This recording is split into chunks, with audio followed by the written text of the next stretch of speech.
This is MC Fireside Chats, a weekly show devoted to the outdoor hospitality industry, hosted by Brian Searle and Kara Sismadia. You'll hear from special guests that focus on topics to help your business succeed, all backed by Modern Campground, the most innovative news source in the industry.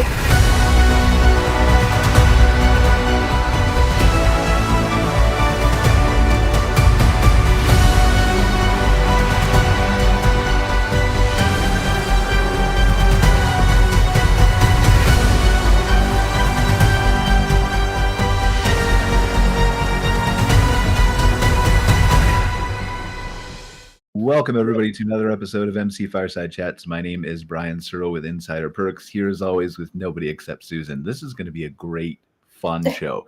For everybody who started watching right now, tune out. Because what's basically going to happen here is all of our special guests are in Ottawa for meetings with the RV industry. So all of our regular people on this RV industry show just happen to all be sitting in board meetings right now doing much more important things than talking to me on this show. But then also we had 3 special guests booked. 2 of those asked to reschedule, and one of the other ones woke up with a cold this morning. So it's literally just me and Susan. And so we didn't really have a whole plan on what to talk about today or what to cover or anything like that. So I think what I'm going to do today is, and I've asked Susan for her blessing on this, right? She's going to contribute to this. I think we're going to take a beginner level dive and then very quickly move into advanced stuff with some of these new AI tools. So if that interests you, stick around. It is going to be related to the RV industry a little bit, to the campground industry, obviously, but we really don't have a lot of other options here at the last minute. So this is something that I'm very familiar with and very passionate about, but I also really believe that it's going to help you as an owner or as an RV dealer or whoever, right? Whoever you are in the RV industry or just a person in general. I think you're going to find ways to shortcut your workflows, to be more efficient, and it's going to really kind of open your eyes and blow your mind about some of the things that are possible today. And we're not just talking about ChatGPT. We're going to cover a bunch of other tools as well. So hopefully I can just make all this up on the fly, Susan. And you get this. No preparation, but I'm basically going to share my screen and we're going to walk through some of these tools here. And if you guys have any questions, please feel free to put them in the chat window. And then I'll try to pay attention to them and we'll see what we can do and go for from there. So let me flip over here and share my screen. And I've got a cold too. So hopefully the brain fog and the cold medicine I was with the spring colds. I don't know. It's really weird. I haven't been sick in a long time. I gotta go. Me neither. My dog got up on the couch by herself. That's like a record. Hey. Yeah, I flew over the weekend, so that was probably what happened. Well, I hope you feel better. So, okay. So here's what I've got set in front of me. This is my whole ChatGPT window here. So the first thing is I want to just take a minute and explain what this is, right? And we're going to play a couple videos here against my better judgment because we're probably going to get copyright blacklisted or whatever, right? On YouTube for playing audio or something like that. But I think it's important for us to start on what ChatGPT actually is. And so for that, I'm going to go to ChatGPT itself and show you one of the possibilities of ways that you can disseminate and learn information a whole lot easier, right? So if you go to a new chat here, and again, we'll get into all this plus and stuff later, right? But I'm just going to ask it a question. What is ChatGPT? I'm going to say, explain it to me so a 5th grader can understand and use an analogy, right? So some of this you have to do. Like, this is helpful for like when I want to learn quantum computing one day, not how to actually do it, but to understand the method behind it, right? And so I would use something like this too. Yeah. So it just depends on what you're doing. So here's what we've got. It says ChatGPT is like a really smart robot friend that can talk to you and help you with many things. Imagine having a super-powered helper that can answer your questions, give you advice, or help you with your homework. Uh-oh. Homework, but well, I do. It's just, yeah, it's different anyway. But think of it like this. Imagine your brain is full of library books, or is a library full of books, and each book has information about different things. ChatGPT's brain is like an enormous library, much bigger than yours, with millions of books inside. This giant library helps ChatGPT understand what you're saying and give you the best answers it can. But remember, even though ChatGPT is super smart, it is still just a machine and might make mistakes.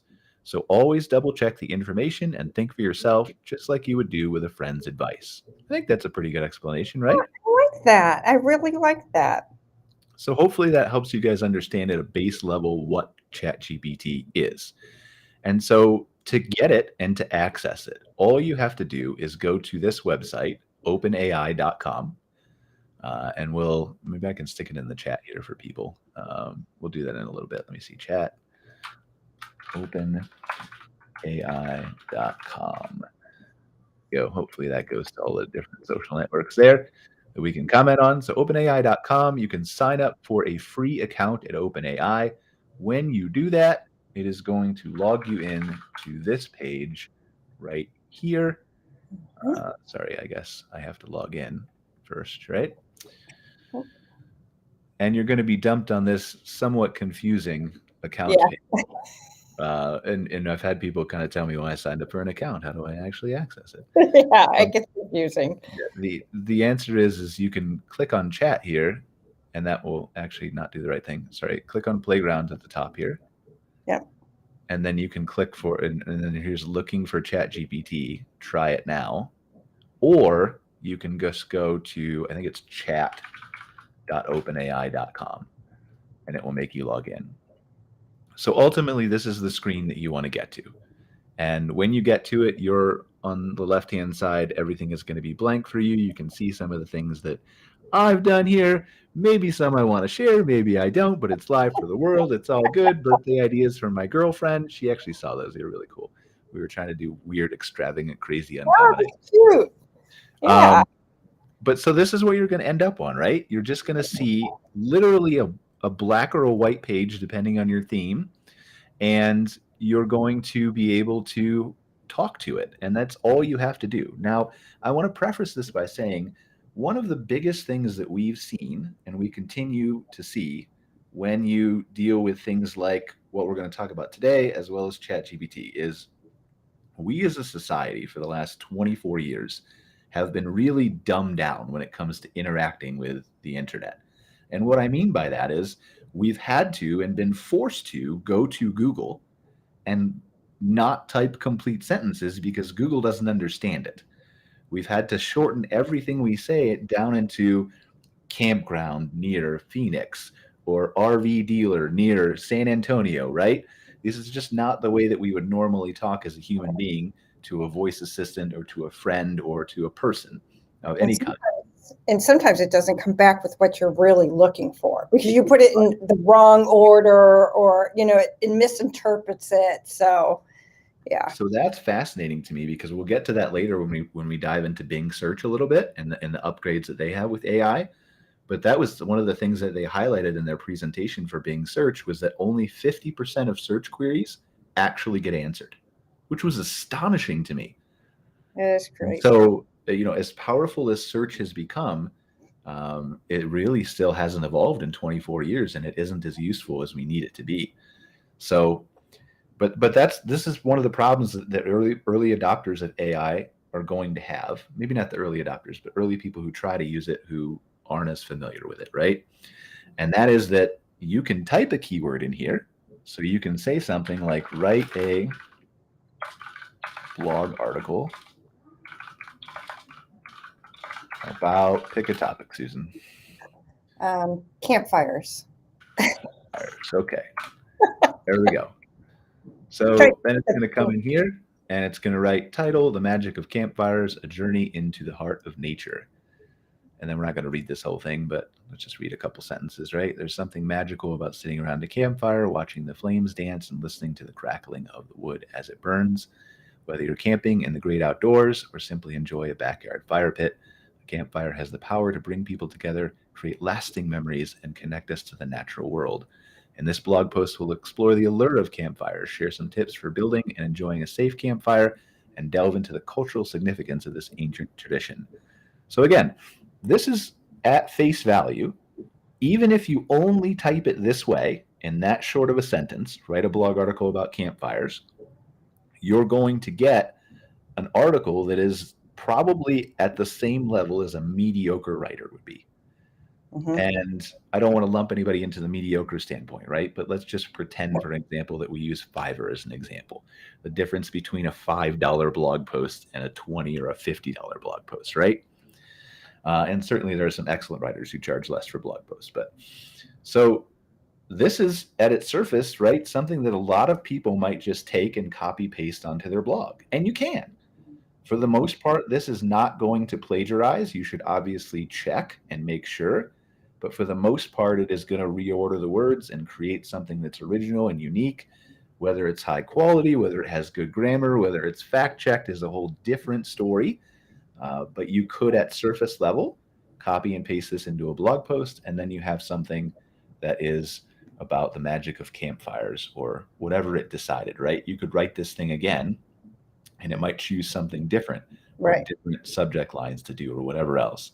So no two generations are ever going to be the same. It's still going. I would never think there's this much about campfire. It's still going. So it's interesting. So then let me show you what you can do then with some more. Well, let's actually hold off on that. We'll hold off on the advanced prompting, right? But so this is an example. You can write a blog post, but as you heard it explained in the 5th grader thing, it has a whole library of knowledge, which means that you can use it for absolutely anything you want to use it for, or any question.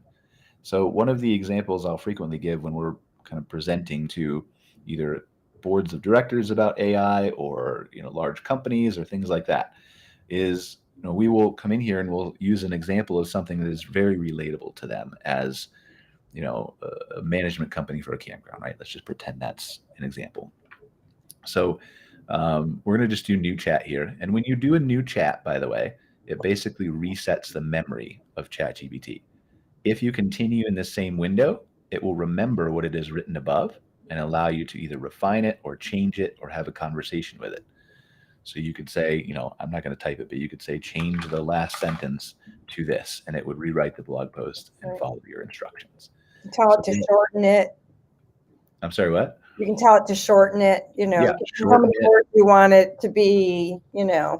Do all kinds Talk of things. back and forth with it until you get your final product. Yeah. It's really interesting. We'll go back down through here and maybe if we need to kill time later, and we'll talk about some of the things that I've done with it in the past. I probably don't even remember half of them. It goes back so long. But so let's start with your campground management company as a use case. Then we'll move into a use case briefly for campground owners. And then we'll talk about maybe somebody from the RV industry in a way that they might use it. So just very brief examples, right? So let's say I am a campground management company and, I am a management, we'll just say a third party management company for campgrounds. I am looking to increase my portfolio of parks that I manage. What are some strategies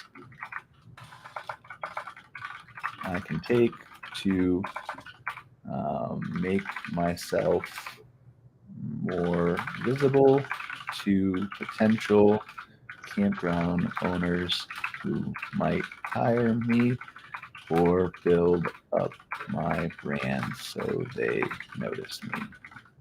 And then again, see how I'm prompting this thing. I'm not just saying I'm a third-party management for campgrounds. Give me some ideas. Yeah. The longer you write and talk to it like a human, the better result you're going to get from it.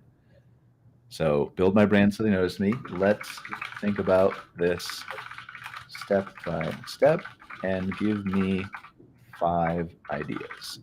And the more specific you are, the more specific of a result you're going to get. So frequently you'll hear people say, it's all generic. It all comes out, whatever, bland. It's the same repetitive thing. That's because you're not prompting it correctly.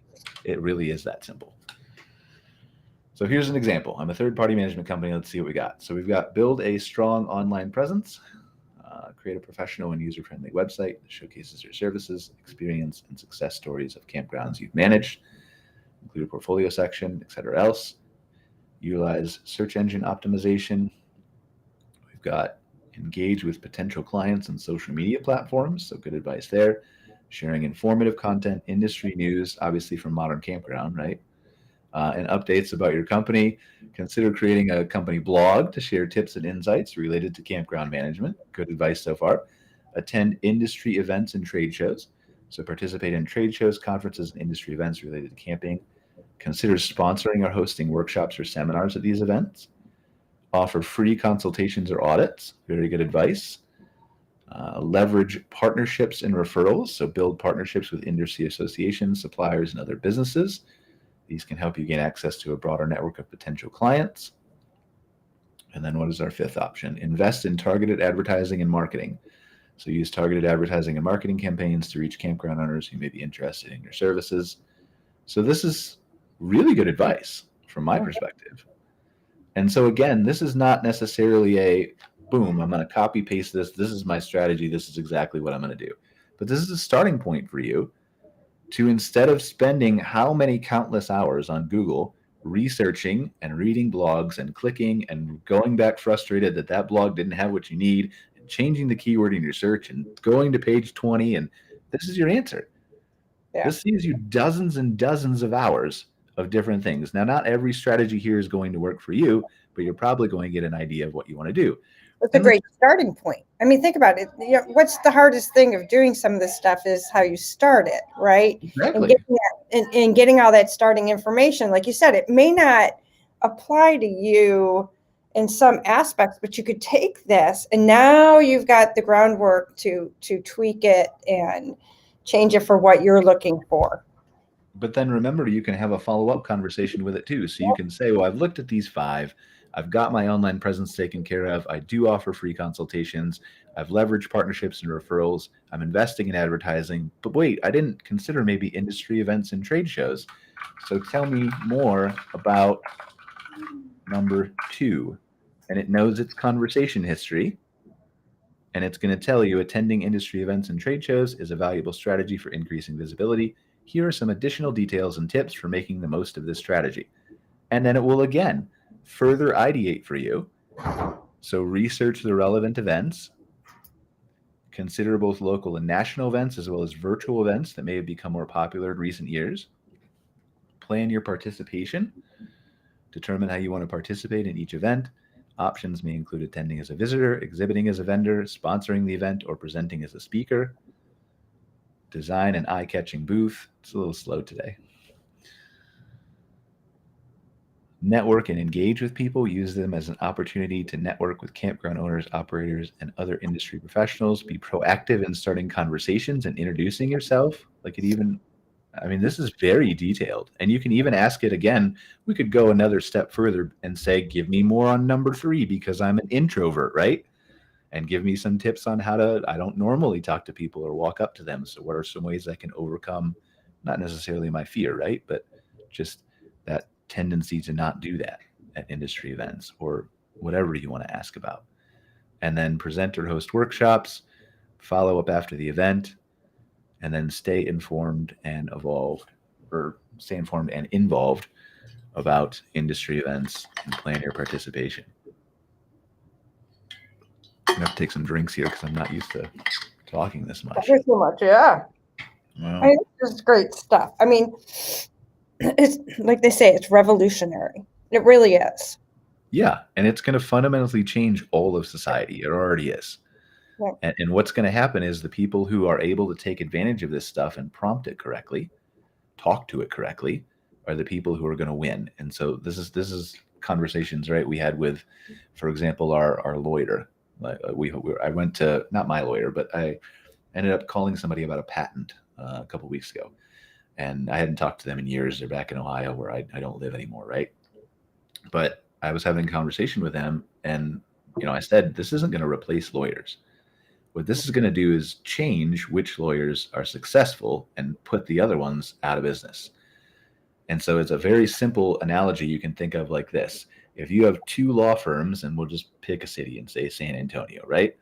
And 2 friends both need the same legal thing issue done, right? I need an NDA contract for my company. So one of them goes to law firm A, one of them goes to law firm B. law firm A does not use ChatGPT or AI tools. And typically, as has been the case for lawyers and I'm not insulting anybody, but their workload is high, right? They submit and pay, and then they get their contract NDA back in 2 weeks or 3 weeks or however long it takes that firm to analyze and research and get back to it and hire a paralegal and write it, right? And then, so that's John. And then Peter over here at the other law firm that does use ChatGPT pays the same price or maybe even cheaper and gets his result in 2 days. Peter's going to come over to John and he's going to say, what are you still waiting for, buddy? I have my NDA back. Are you ready to go? And then John's going to be like, this is unbelievable. I'm going to the other law firm where you're at so I can have it done in 2 days. And that's what's going to change. Mm-hmm. The lawyers and the accountants and the marketers and the people who can use this stuff correctly are going to be able to move so much faster than everyone else. It's going to be unbelievable. Yeah. And there's got to be a person behind it fact checking. I mean, you can't just ask it for something in the legal field or anything else like that, no, right? It writes it down, and that's where, like you said, the lawyer goes over it, make sure it's correct. And so this is the interesting part, right? Yes, it absolutely needs fact checked, but still, it shortcuts for those law firms the ability of all they have to do is fact check now. Yep. So that's why it's not instant. There's not a generator. You're going to take 2 days to get it back. But even the fact checking piece is going to change soon. So let me show you this. I was showing my team this morning. And this is where I'll probably just get flagged. Yeah, but you can't believe what's in here. I mean, you're not a lawyer, so you can try to write it yourself, but you don't know if it's what's true and what's not true is in. So you definitely need a professional to fact check things. But so this is interesting to you, Susan, right? Like I didn't mean to interrupt. I'm sorry. Oh, that's right. This is interesting to me because this is a reason that people will say, I'm not using AI because it lies and it makes stuff up. And it absolutely does. It does. Sometimes, mostly with facts and dates, but it's gotten a lot better than that with the new model GPT-4 they released. But here's the thing. When was Google ever good? When could you ever just Google and decide oh, it's in Google at number 2, so that's 100% true. I'll just copy it, right? Yeah. Well, they make commercials about that. Yeah, they make commercials about,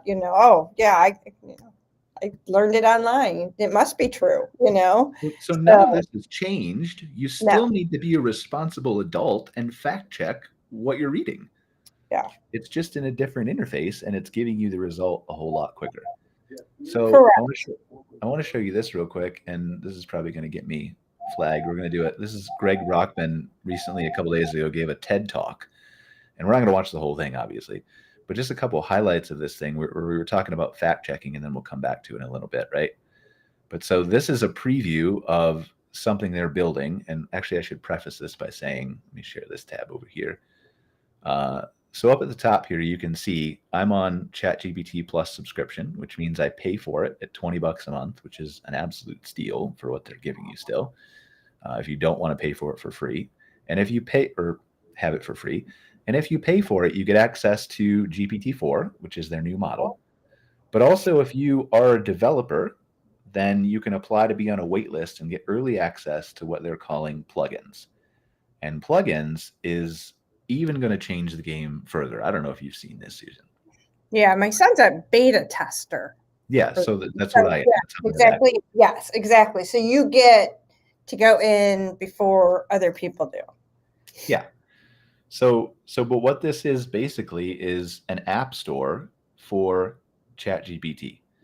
And this is going to flip the economy of all the things, and this is obviously my opinion, but all the things in the Apple App Store and the Google Play Store that you download to your phone, other than games, there's literally going to be no need to have anything on your phone from an app store again in a few years, and maybe even sooner than that. And here's why. And then I'll show you the demo, and you'll be set up for what he's going to show you. This plugin store here is very early. Like they just released this, I think, at the end of March. But there are hundreds and hundreds of apps already being developed for this. And as soon as they approve them and release them, which they're going to do in the coming weeks, fast, you're going to see all this stuff in here. But here are the initial partners. So you've got Kayak, You've got Expedia, big names, right? Instacart. I think on the next page there's, Wolfram Alpha, the online dictionary. OpenTable, where you can reserve restaurants. Okay, so what this actually does is this allows you to use natural language, so typing, just like we did, right? And execute things on the internet. Like, this will do tasks for you. So let's come here and show you an example. We'll see. This is again in beta, so I don't know if this is going to work, but we're going to choose our Instacart plugin, which for those of you who don't know is a grocery delivery service. And I'm going to say, I want to have a vegan meal. I want to have a stir fry vegan meal. Wow, I can't spell today, can I? Stir fry vegan meal for dinner. The ingredients I need in my Instacart cart. Let's see if this works. So it's going to give you the recipe first, and then I think it's going to use Instacart after that. But it's going to give you an actual recipe, and it's pretty spot on with some of its recommendations. Because again, it knows the whole library of all the books of all the internet. And so it has the ability to share that stuff with you. So let's let it finish here. Would you like me to add these ingredients to your Instacart shopping list? Yes.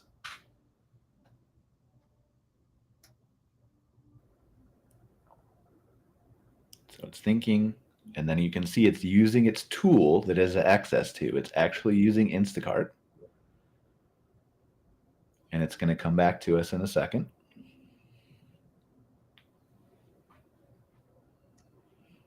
Sometimes and it's so nice because for anybody who cooks or bakes and stuff, you go over your recipe, and then you have to add it to your list. And, here you just say, I want to make this meal. Add it to my Instacart, and it gives you the recipe and everything you need, and it's in your Instacart, and you don't have to think about it again until it arrives, and then you have to make it. Well, so here's your thing, right? So here's your Instacart shopping recipe. So we're going to click this, and I'm going to share this tab instead with you. And you can see it's taking me to Instacart here, and this is my little local zip code, I guess. So here's your ingredients. And you can just click add 10 items to your cart and check out. But it also gives you this visual interface here. So you can change and say, I want more broccoli florets. Mm-hmm. I want more bell peppers. And it's done. Everything you need to make a stir fry is here. It's decided to put tofu in it per your recipe, carrots, red onions, agave nectar. Here's your soy sauce, everything else. And then other things you may already have as suggested by Instacart. And then you can choose your store. So TNT Supermarket, I want Real Canadian Superstore. So it's going to go out and look for the same things there. This is all Instacart at this point, right? But that's it. So the idea is this thing is going to have the tools for you to do this with all of these apps that are in here. So Expedia, it can search for pricing on trips. Same thing with Kayak. And you're going to have the ability to do this with hundreds of different things. Eventually, you're going to be able to log in to your bank account if you want to and connect all of your apps that you would on an iPhone or an Android or whatever right here. It'll be private. You'll be able to log in, right? And then you'll be able to say, ask a question about anything.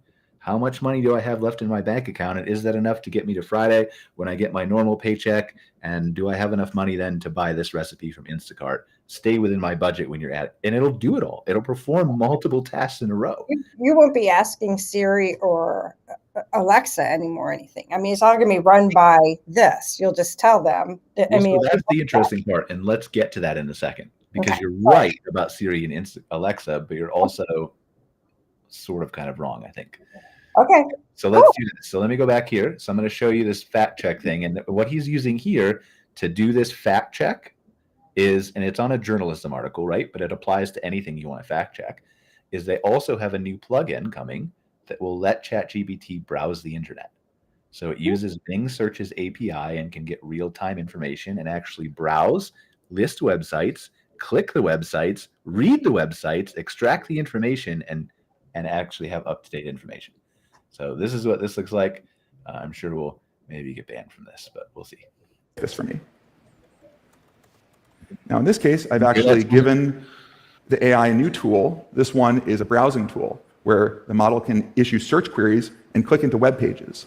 And it actually writes out its whole chain of thought as it does it. It says, I'm just going to search for this, and it actually does the search. It then finds the publication date in those search results. It then is issuing another search query. It's going to click into the blog post. And all of this you could do, but it's a very tedious task.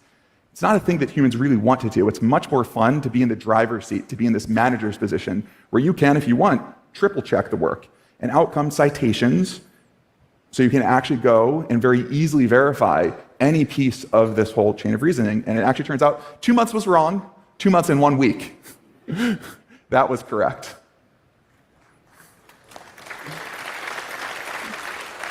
So you can see, when you can access the internet, then you can access up-to-date real-time information, and that's just one example of what you can do for it. But it'll go out and it'll use the similar thing to you would fact check on Google, right?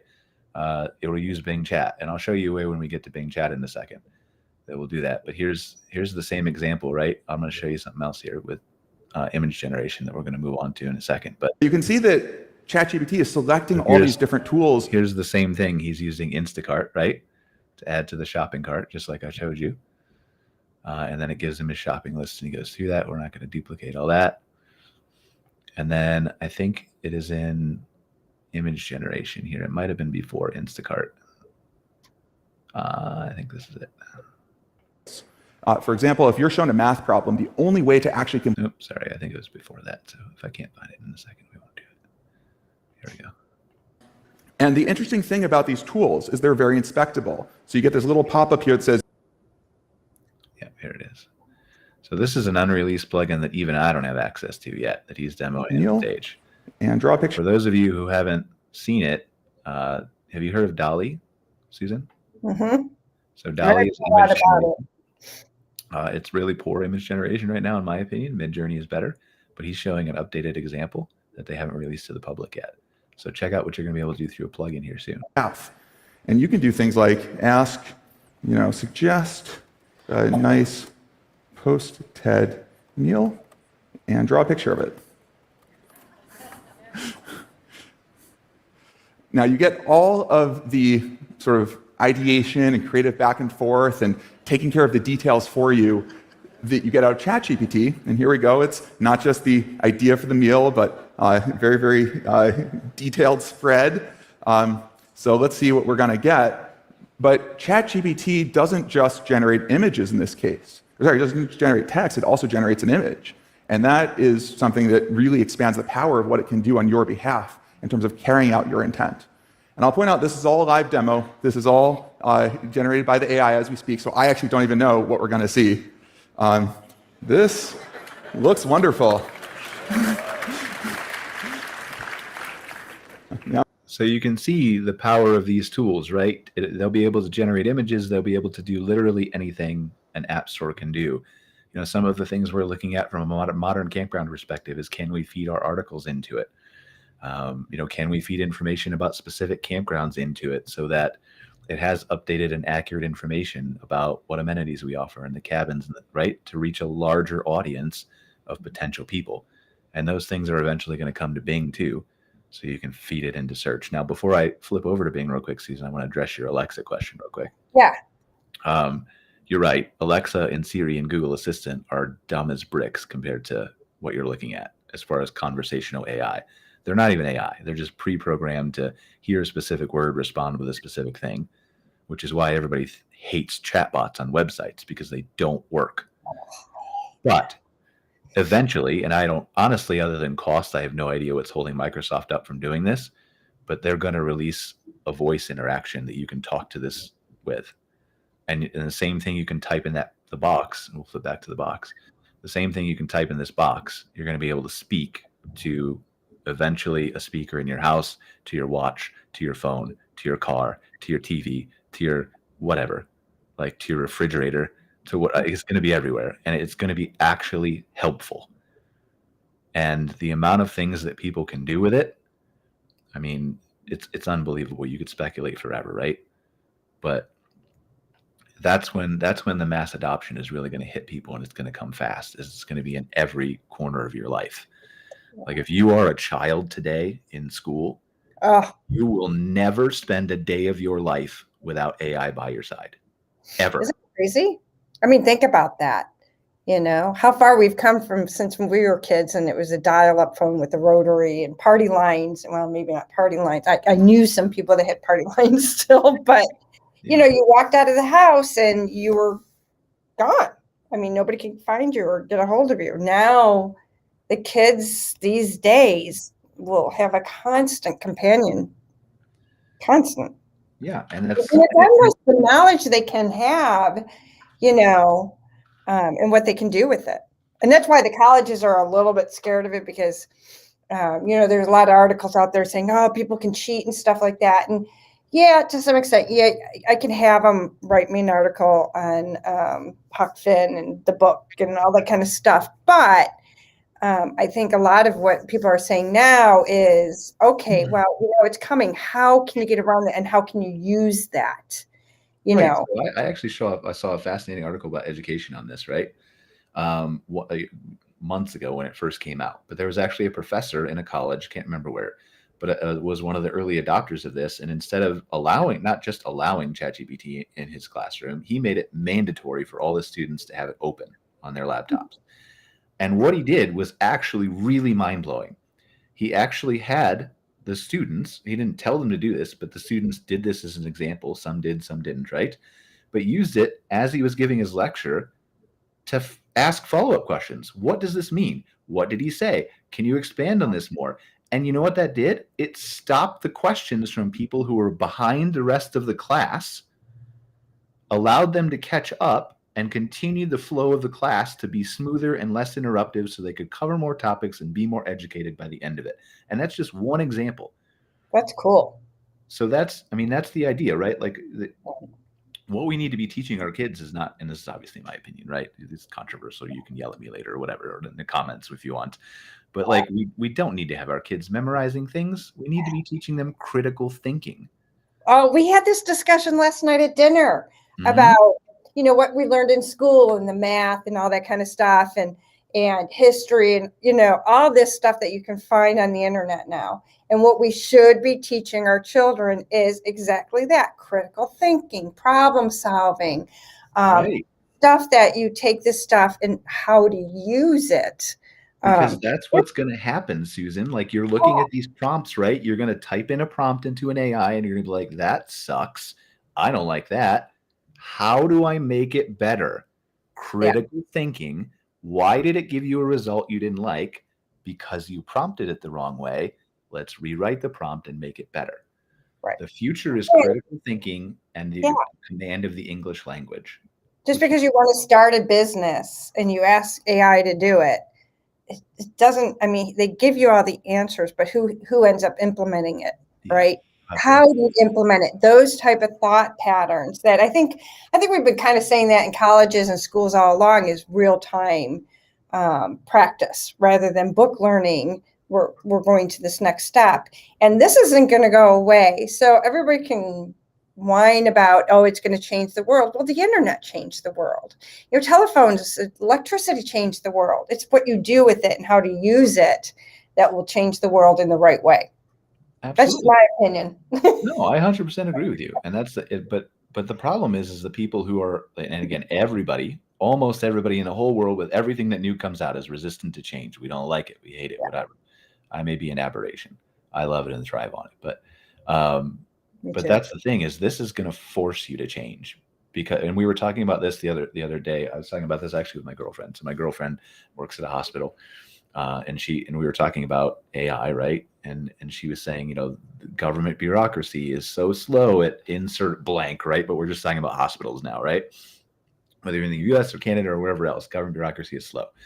And so her debate or point to me was that it's going to take 10, 20 years for this to be adopted at hospitals to where it can take, and you've seen Microsoft companies and other companies have it where it can summarize doctors' patient notes already. And it's being implemented in hospitals to make record keeping more efficient, to generate charts, to do things that just save doctors paperwork time so they can spend more time with their patients, which is a great outcome. But back to her argument, just for this whole thing, right? So her argument was it's going to take the bureaucracy 10 to 20 years. And so my counterpoint was, and I don't know if I'm going to be right. I certainly know nothing about doctors in the medical field, but this is how I see it. I said to her, I said, what's going to happen is there going to be early adopters of this AI technology. Let's just pick on, I'm from Ohio, right? So the Cleveland Clinic, okay? One of the leaders in cancer research in the United States. Let's pretend, and I don't know if they are or aren't, that Cleveland Clinic is one of the early adopters of AI. What is going to happen? And it already exists, by the way, where there's an AI that can replace a radiologist that can diagnose cancer in a picture with 99% accuracy. It already exists, and it is going through approval at the FDA right now. So what happens when the hospitals that adopt AI can predict, solve, and treat and prevent cancer with 98% accuracy, and the ones who don't only have 77%, or make up a number, right?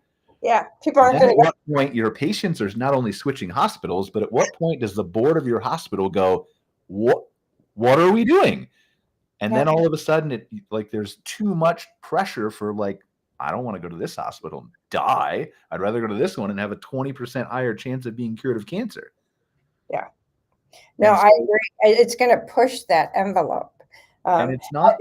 Go ahead. Finish. No, I was going to say, for those who see this as a tool that to make it better and adopt it are going to be way ahead, and the rest are going to be left behind, either trying to catch up or irrelevant. Right. And to be sure, there are thousands of unknown questions in that scenario, right? And we continued our discussion and had a lot of those, right? Well, what about insurance? Does that mean rich people can afford AI and poor people can't?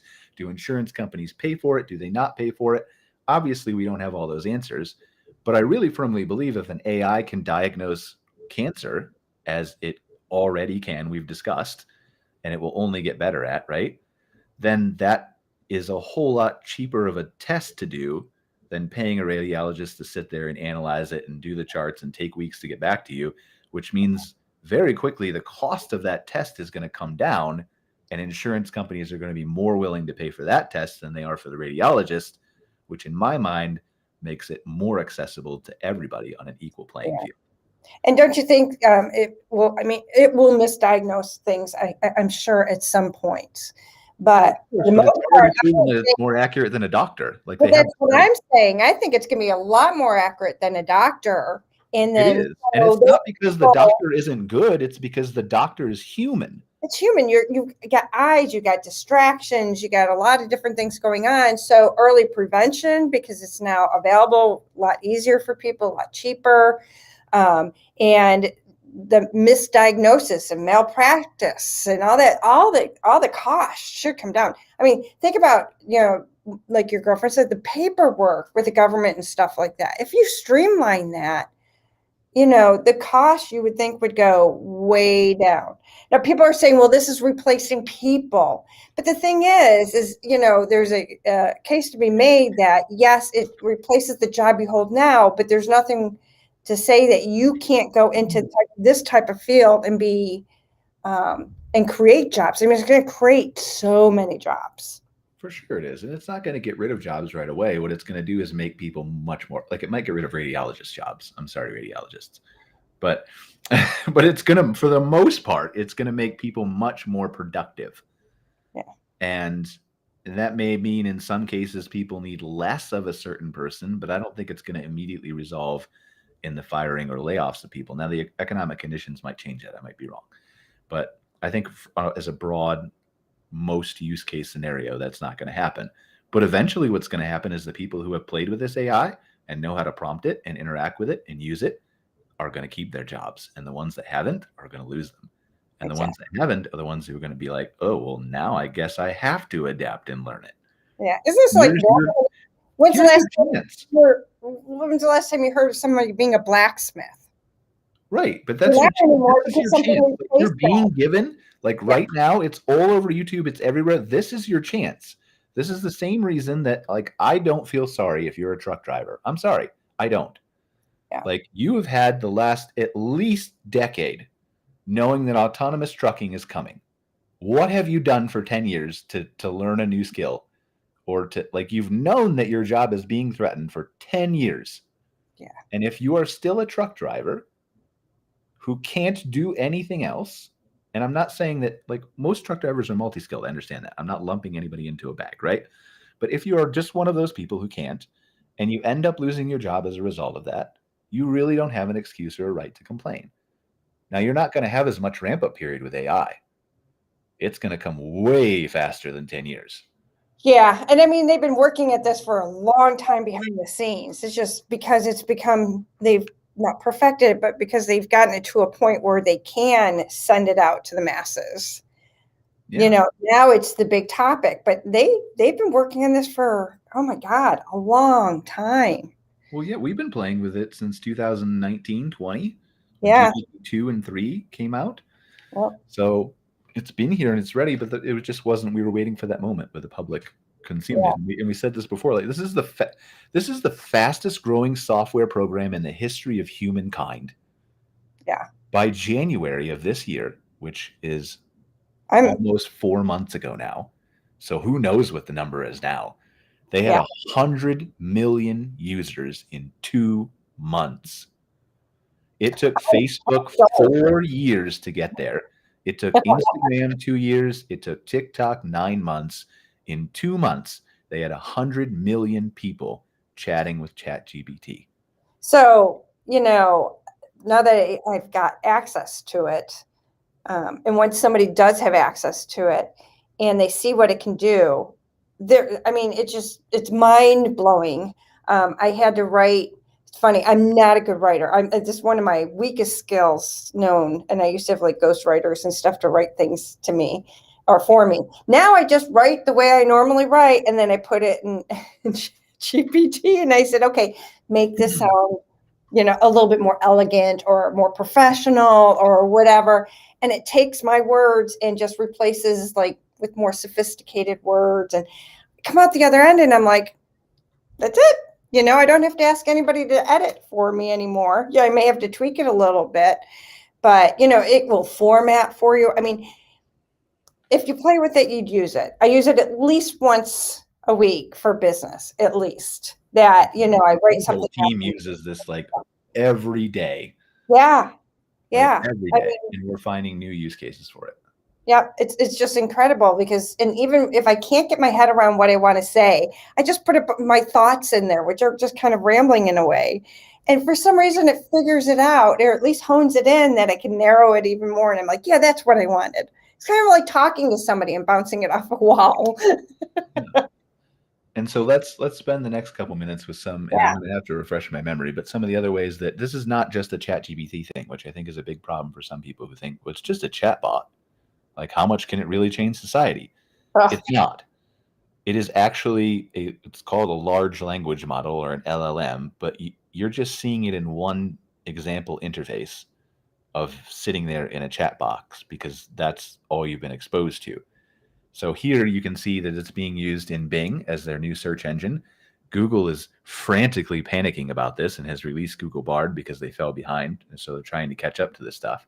But this is the same thing you saw in ChatGPT, except it's connected to the internet and it's Bing search. So let's do some research, Susan. Give me an example of something you might spend hours looking for on Google search. Oh, God. Find me a campground within 100 miles of Phoenix, Arizona with a 4 to 5 star rating. How about that? Arizona. We'll just say a 5-star rating. There you go, 5 star. Okay. So you can see there's a little bit of controls up here, right? You can make it more precise. We probably should have made it more precise, but more informative and all that kind of stuff. So this is powered. So I found some campgrounds near Phoenix, Arizona that have a 5-star rating. Here are some options: Sunrise RV Resort, Butterfield RV Resort, Voyager, and then it links to, so this one it pulled from Good Sam, Sunrise RV Resort, campgrounds, rvlife.com. And then there's 3 more citations here: RV Life again, RV Share, and Voyage Camper Vans. That's really cool. They did that at the bottom of where they got that information from. Right. So then you can click through to them, right? If I decide I want more information, then I just click through and I can see the result of, like, it looked for 370 results in Arizona in this case, right? But so you can see all that stuff. And so there's a couple key takeaway points here. Number one is then you can do this for any kind of research, right? It's the same thing as a Google search. So one, you're going to get a better answer. You're going to get an answer quicker, and you're going to have it be able to search multiple sources much faster. You're also going to be able to verify that information. And normally, a list of people like here's Good Sam, and here's this one, and you have to click each one. But here it took everything. Mm-hmm. But so then here's the other question, right? What if I'm a campground owner with a campground near Phoenix and I'm not listed here? So this is a really key. We're not going to have time to go into it on this episode, but you better be paying attention to this as a campground owner, because this is already released. It is coming fast. And again, you're going to be able to talk to it on speakers. You're going to be able to drive down the road in your car or your RV, whether it's on your phone or your watch or eventually built into your Tesla or your Airstream or whatever it is. You're going to be able to drive down the road, and you're going to be able to say, man, I'm feeling tired tonight. I'd like to stop in the next hour. Can you tell me what campgrounds are up ahead of me? Yep. And if you're not on that list because you didn't SEO optimize your website, because you thought that website design didn't matter and you hired the kid off Fiverr, if you like all of that stuff, they're not even going to be given an opportunity to see you in a list anymore. Because people are going to search past those three. Right. And they're not even going to get to your billboard. Yeah. Well, I have a billboard on the road, but they just asked the AI 45 minutes ago before your billboard was visible, and they already have a plan by the time they saw it. Yeah. They're not even looking for billboards anymore. No. So that's one use case example of real world stuff, right? Let's see. I don't know what else we can do. Well, let's do image generation, right? So we should do that. Yeah, let's do that. That's really interesting. Instead of taking pictures, it'll create, like, you can ask it to create you a picture of a family sitting around a campfire or something. I don't know. Yeah, so Dolly is the one that we showed you in the example there, but I don't believe that's the best one. I'm going to see if I can share my screen here, if it'll let me. Yeah, there's one my kids use, and they come up with the most insane. Well, we use Midjourney is what we use at our stuff, I don't right? know what they use, but it's like, send me these images, and I'm like, what is this? So you can see, like, but you have to learn how to, like, this is just like writing. Can you see that? Oh, I would turn this on. Oh, there you go. This is just like writing, right? You have to know how to prompt this AI. Right. So this is not a situation where you can just go in here and say, give me a photo of it's not going to replace artists. It's going to change artists' workflow. It's going to change photographers' workflows. Nothing's ever going to replace taking an actual picture of a campground or something specific. It's just not going to happen, because it can't make up something. Well, it may happen one day, but it's not going to happen anytime soon, I don't think. But if you know how to prompt it, again, if you're a photographer and you know how to use things, right? And we have our graphic designers working on this, a vibrant and captivating photograph of Ontario's new provincial park. We're not going to use this, right? But we just played around with it with a modern campground article this morning, showcasing the lush, unspoiled backcountry landscape under a clear blue sky.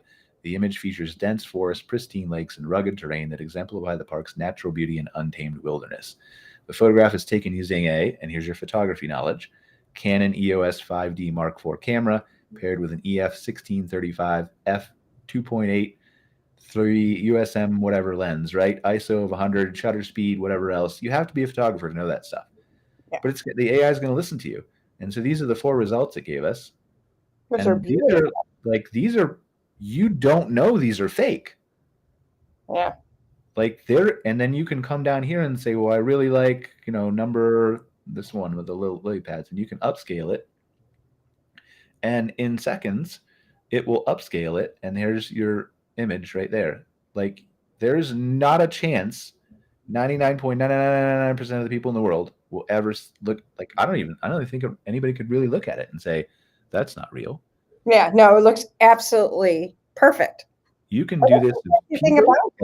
If you look at, there was a social media post that went viral with the Pope a couple weeks ago, where the Pope was in like some puffer coat or something with his cross out over it, like bling or something, and it went viral, and millions of celebrities were sharing it all over Twitter. They thought it was real because they didn't know. And so, and then I remember a couple weeks ago, before Mr. Trump was charged with his charges, there was somebody on Twitter who generated images of Trump fake getting arrested that weren't real. Yeah. And they looked like he was running down New York Street with the cops chasing him and all right? and he you was bring up resisting arrest. good And point there too, and that's what people are saying, that's the dangerous side of some of this. You thought you had fake news before. Now, how do you distinguish between real news and fake news? Well, the answer is you still have to. The answer is teaching our kids critical thinking. Number one, right? Regardless of what political spectrum you're on, the answer is teaching critical thinking. But you have to know, and I guess for 5 minutes, so we'll end with this, right? I didn't get to as many tools as I wanted, but I don't know. We'll see. But you have to be able to do critical thinking, and you have to be able to understand that this stuff is possible. Mm-hmm. You have to know it is here and available. Like right now, in 30 seconds. Do you have kids, Susan? I do. They're grown.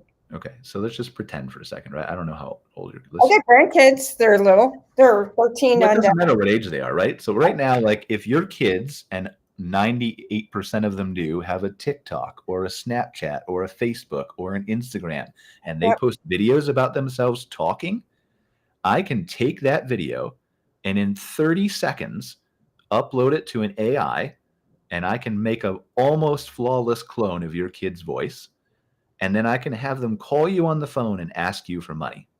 Yep. And I can even program that AI to know everything they've posted on Snapchat recently so that it has an idea of how it would respond to its mom in a conversation. And you better believe if you're falling for a Kenya email that's misspelled, there's a ton of people that are going to fall for that. Right? And if you don't know that that's possible, you're in trouble. Yeah, that's really scary because, I mean, you look at the elderly that falls for all that stuff now. And now you have this next generation of, with everything in life, you have the good uses and the use they use it for evil, right? You can't get around that. But, and I think that's not a reason, like you can't just say, well, we're not going to use AI or we need to ban AI. And I saw I can't remember the guy who did it on YouTube, but he gave 4 great examples of the 4 types of people that we're dealing with. I'm going to paraphrase these probably badly, right? But there are the people who completely ignore it and don't want to learn it, which is most of society right now, right? Until they're forced to do something, they don't want to do it because they don't like change.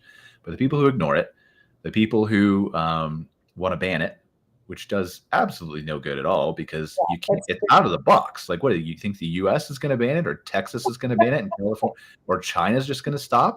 Right. It's nuts. You can't do that.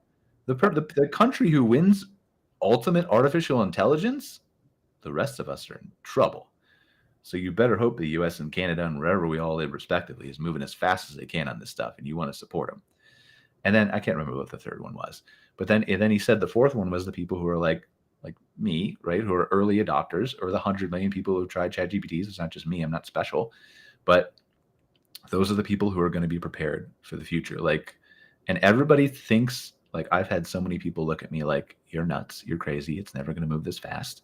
I had people look at me in January who didn't think there's never going to be a job for a prompt engineer. And they're all over the place, and they're paying $300,000 a year to be a prompt engineer and talk to AI.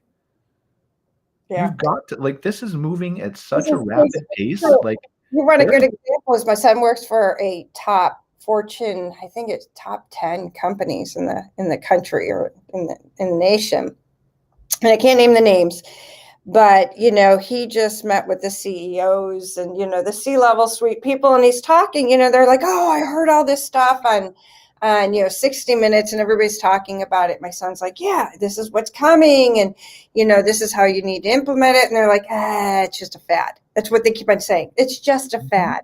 My son's like, it's not a fad. If you do not accept this, you're going to be on the outside looking in. And those companies will be out of business in 5 years. Yeah. I mean, it's just crazy that they're just thinking it's a fad. I don't know if people are just not, if they're putting on those blinders because they don't want to see it. Well, here's the interesting thing. It depends on what you're talking about. So this is the key to context, right? ChatGPT, and we've seen, some of this in studies. Like I was watching a video of Neil Patel, who's a good SEO guy, who was saying we've seen some studies of people that our clients who've interacted with ChatGPT. There's a X percentage is pretty high, like a 60%. I never use it again type thing after I've experimented with it, or a day, because people's attention spans are too short. They have too much time. They have whatever, right? But it's not just ChatGPT. It is voice assistants. It's going to be in your car. It's AI art generation. You can do text to video now. You can edit videos with AI. You can. They put GPTs. They put 25 GPT agents, right, into a video game simulation like The Sims, Oh, and had them interact with each other. And they played a whole day without any interaction, where they actually talked to somebody, and then one of the AIs planned a Valentine's Day party and decided to send out invitations and send them to half the town and not the other town. And then one of them actually got the invitation to the Valentine's Day dance and went and asked one of the other AI agents out on a date to the Valentine's. Like, it's here. it's Like, yeah, this is human level stuff. yeah. It writes In perfect. video games, everywhere. Yep, Like, everything. everywhere. Yeah, And this is just, it's not just the chat bot. So back to the boardroom point, right? Like, ChatGPT, that interface for right this very second might be a fad. If you define a fad as like it went up and then it went down a little bit and now it's like, right? right. But that's not, it's not like crypto. This is for like, this is crazy. Yeah. So those campgrounds and any business owner out there should be very aware and paying attention and getting on the front edge of how this can be used. Right. And it's not a situation like in the past, right, where you deal with like, well, I have to learn Facebook. That's complicated and it requires a tech background and I hate it and I don't want to be on social media and what. The benefit to this is it may be a chore to learn it in the beginning, which isn't really a high bar because everybody can text message on their phone, right? Yeah. Then you can talk to AI. You may not be able to prompt like me or Susan's son or whatever, right? But you're gonna. But I'm not a big tech person, but like I said, I just put a bunch of stuff in there and sure enough. Look at our example of the management company. The benefit to you doing this right now is that you can save so much of your own time. Yep. Facebook didn't give you that benefit. Nothing else that we've preached over the last 50 years has ever given you that benefit. I mean, some things have, right? If you have a steep learning curve, like a CRM or whatever, right? Yeah. But this is a very short path to saving literally hours of your day and then redirecting it to whatever you want, whether that's better customer service or spending more time with your families. And there's companies that will implement these things for you. That's the new market that's going to come out of this. For sure it is. We're already doing it, as you know, right? Exactly. A customer service spot for 24/7. Yeah. I mean, you should see the crazy things that we're doing at Insider Perks with automations. I've saved probably my team 130 hours a week already. And no one's getting fired. They're all still working for me, but they're doing things that are more fun to them. I figured out the other day, there's a woman who works for me named Russell. I figured out the other day, this woman went to journalism school to be a writer, and she actually has had a lifelong dream of being able to learn and code in Python.